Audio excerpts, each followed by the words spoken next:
increase the liability limit. And I know that bill will be moving through here. I noticed that joining us from, well, my neighbor in California, Congresswoman Barbara Lee, who I'd say what is about 2 years ago you experienced an oil spill on the shores of your district.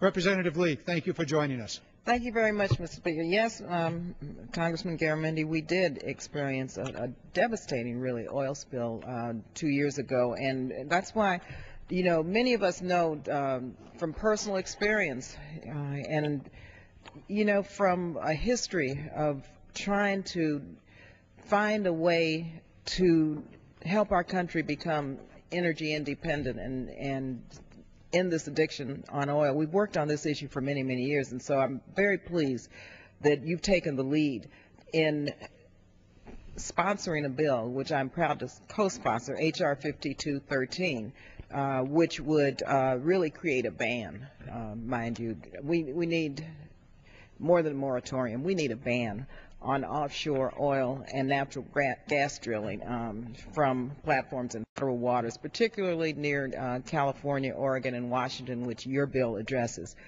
But I think what we have seen in the Gulf really explains why we're doing this, first of all, on the West Coast, but this needs to be done nationwide. The fact is, offshore drilling poses too great a risk to our coastal communities, economies, and our ecosystem.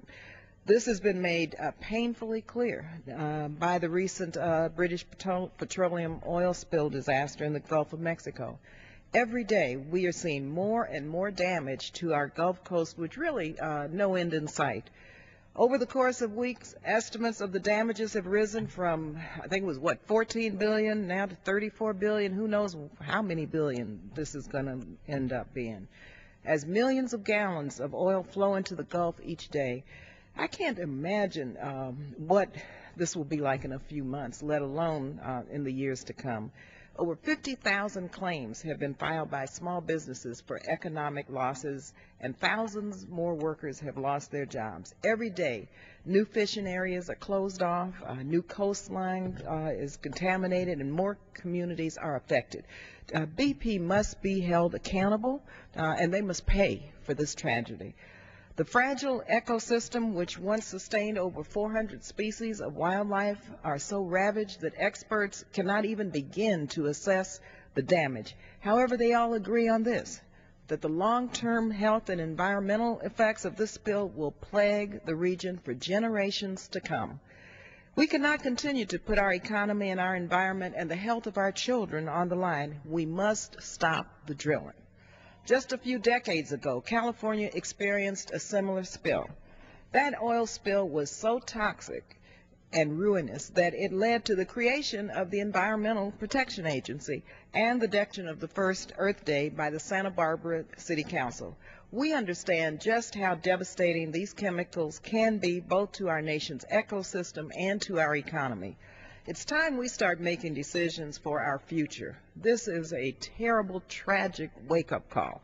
We cannot continue to endanger our natural treasures or economic prosperity for a paltry reward in the form of a decade or so of oil and natural gas production. The Deep Horizon explosion was really not an isolated incident. According to the Minerals Management Service, there were 38 blowouts, mind you, 38 in the Gulf of Mexico between 1992 and 2006. But just yesterday, the CEO of ExxonMobil admitted that when spills happen, we are, and I quote, not well equipped to handle them. I don't know what they do with the billions of profits that they make, but if we aren't prepared, then we really shouldn't be drilling. Perhaps the greatest tragedy behind the BP oil spill disaster is that it really did not need to happen. Now, today we have the power, though, to learn from history and to chart a new path. In order to safeguard the natural beauty, wildlife, and ocean-based economies of California, Oregon, and Washington, Congressman Garamendi's bill really does set the standard. We've got to move forward with a permanent moratorium or permanent ban on offshore oil drilling in federal waters off the West Coast. The environmental disaster that we're witnessing in the Gulf is a symptom of a much larger problem That is our perilous dependency, as I said earlier, on really dirty fossil fuels. We must work to end that addiction today, or really risk sacrificing our environment for the future. The best and most responsible way forward is one in which our coastlines remain free of offshore oil and gas drilling, and our demand for fossil fuels is diminished through the use of renewable energy sources and the deployment of energy-efficient technologies. It's time to take a stand, and it's time to declare that enough is enough. We must be committed to a cleaner, greener future, and that future starts with putting an end to offshore drilling. I think the President is right on point.